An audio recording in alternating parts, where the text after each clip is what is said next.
تو آپ یہ تو نہ کریں, آپ قوم کی اخلاقیات کو تباہ نہ کریں. آپ اگر اپنے لیڈروں کی تعریفوں میں اس قدر نیچے گر جاتے ہیں تو آپ گریں جا کے ان کے پاؤں چومیں, لیکن آپ ٹیلی ویژن کے اوپر آ کر کم از کم غلط چیزوں کو ڈیفینڈ نہ کریں اور قوم کی اخلاقیات کو تباہ نہ کریں.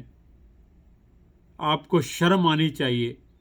ہر اس لیڈر کو, چاہے وہ جس پارٹی سے بھی ہے, آج ایک بات کرتا ہے اور کل دوسری بات کرتا ہے, صرف کسی سے مخالفت میں, منافرت میں یا اپنی قیادت کو خوش کرنے کے لیے. ایسے لوگ نہ قوم کے لیڈر بن سکتے ہیں, نہ ان کو بننا چاہیے, اور قوم کو مسترد کرنا چاہیے ہر اس شخص کو, جس پارٹی کا بھی ہو, کہ اگر وہ اپنی بات پر قائم نہیں ہے تو وہ کیسا لیڈر ہے. ہاں, غلطیاں ہو جاتی ہیں, غلط اسیسمنٹ ہوتی ہے, غلط اطلاعات کی بنیاد پر چیزیں آپ غلط کہہ دیتے ہیں. اس کا طریقہ یہ ہے کہ آپ آئیں اور اس کو ریکٹیفائی کریں.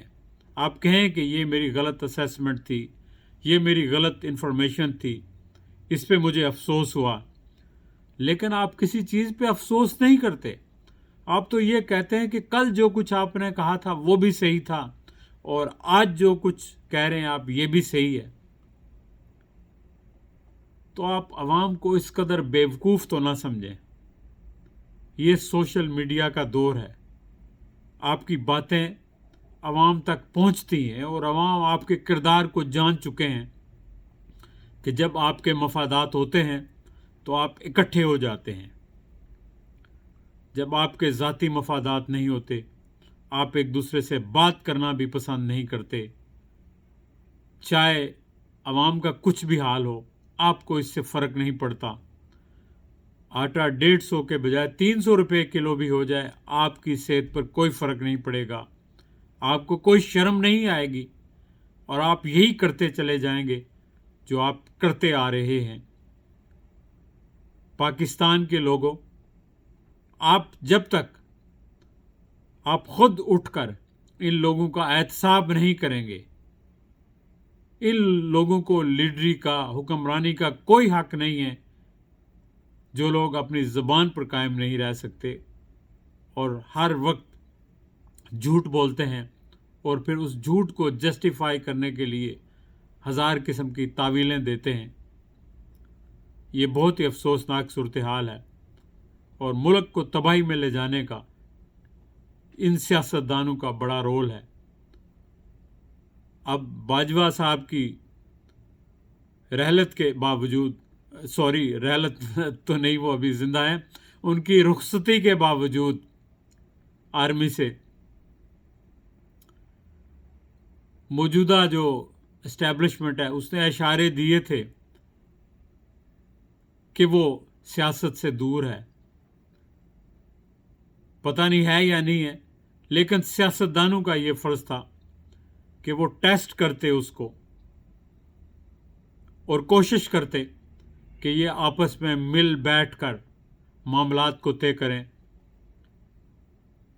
میں شروع سے اس چیز کا مخالف تھا کہ عمران خان کو اسمبلیوں سے استعفیٰ نہیں دینا چاہیے تھا, چونکہ ایک تو میدان کو کبھی نہیں چھوڑنا چاہیے. آپ جس کھیل کے میدان میں ہیں, اگر وہاں سے آپ نکل جائیں گے تو آپ کیسے جیتیں گے یا ہاریں گے, آپ دوسروں کے حوالے کر دیں گے. اور دوسری بات یہ کہ یہ غیر جمہوری رویہ تھا جو نہیں کرنا چاہیے تھا.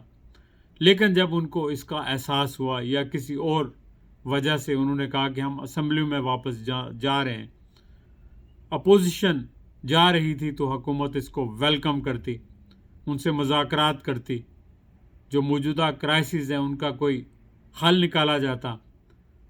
لیکن انہوں نے فی الفور استعفے منظور کر لیے. پچھلے سال سے وہ استعفے منظور نہیں کیے, ہیلے بہانے کرتے رہے. لیکن جب انہوں نے کہا ہم اسمبلیوں میں آ رہے ہیں تو ہیلے بہانے سب بھول گئے اور استعفے منظور کر لیے. اس کو کہتے ہیں چالاکی. یہ چالاکیاں جو آپ ایک دوسرے سے کر رہے ہیں, یہ چالاکیاں جو ہیں پاکستان کو نقصان پہنچا رہی ہیں. پاکستان کے کانسٹیٹیوشن کو انڈرمائن کر رہی ہیں، پاکستان کی ساورنٹی کو، انٹیگریشن کو انڈرمائن کر رہی ہیں، اور پاکستان کو ایک خوفناک قسم کے بحران کی طرف لے جا رہی ہیں، اور اس کے ذمہ دار بلا شبہ سارے حکمران ہوں گے، جن میں اسٹیبلشمنٹ بھی شامل ہے، اور موجودہ حکمران جو ہر صورت میں ڈٹے ہوئے ہیں اور کسی صورت میں حالات کو بہتر کرنے کی کوشش نہیں کر رہے، بلکہ وہ معیشت کا بہانہ بنا کر الیکشنز کو بھی پوسٹ پون کرنا چاہتے ہیں۔ آپ کے پاس کون سے ارسطو ہیں یا آپ کون سے افلاطون ہیں؟ پچھلے 10 مہینے میں آپ کچھ بہتر پرفارم نہیں کر سکے، آپ کو اگلے 5 سال یا 10 سال بھی مل جائیں، آپ نہیں کر سکیں گے۔ آپ کے پاس وہ گٹس نہیں ہیں، وہ ایبلٹیز نہیں ہیں۔ پہلے بھی جو کچھ کیا آپ نے بے تحاشا قرض لے کے ملک کو مقروض بنایا، لیکن کیا کچھ نہیں۔ بہتر یہی ہے کہ آپ سارے لوگ بیٹھ کے اس بحران سے ملک کی جان بچائیں اور عوام کی جان بچائیں، اور عوام کو حق حکمرانی دیں۔ یہ عوام کا حق ہے اور عوام کو ملنا چاہیے۔